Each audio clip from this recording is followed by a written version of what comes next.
Hyderabad CP Sajjanar మీమర్స్కి warning ఇచ్చారు. IBomma website నిర్వాహకుడు రవిని అరెస్ట్ చేసిన తర్వాత పోలీసుల మీద చాలా మీమ్స్ వచ్చాయి. ఆ మీమ్స్ సజ్జనార్ వరకు వెళ్ళాయి. ఆయన ఆ మీమ్ని కూడా మెన్షన్ చేశారు. రజనీకాంత్ శివాజీ సినిమాలో రజనీకాంత్ని అరెస్ట్ చేసిన తర్వాత పోలీసులు ఆయన కొట్టడానికి ముందుకు రారు. మేము కొట్టలేం సార్, ఎందుకంటే మా చెల్లి ఆయన కాలేజ్లో చదువుకుంటోంది. నేను కొట్టలేను సార్, మా తమ్ముడు ఆయన కాలేజ్లో చదువుకుంటున్నారు అని మీమ్స్ క్రియేట్ చేశారు.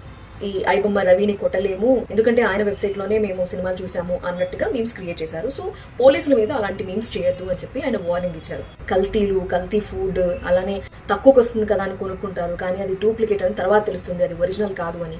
అలానే ఈ సినిమాలు కూడా ఫ్రీగా వస్తుంది కదా అని వెబ్సైట్లో సినిమాలు చూస్తున్నారు, కానీ అవి కరెక్ట్ కాదు, దానివల్ల తర్వాత నష్టపోతారు మీరు, దానివల్ల నష్టమే అని ఆయన ఏమన్నారంటే, రీసెంట్గా యూట్యూబ్లో మైనర్స్ చిన్నపిల్లలతోటి వల్గర్ యాక్టివిటీస్ చేయిస్తే వాళ్ళ మీద కేసు ఫైల్ చేసాం, వాళ్ళు ఎక్కడున్నారో అందరికీ తెలుసు, గుర్తుంచుకోండి అన్నారు.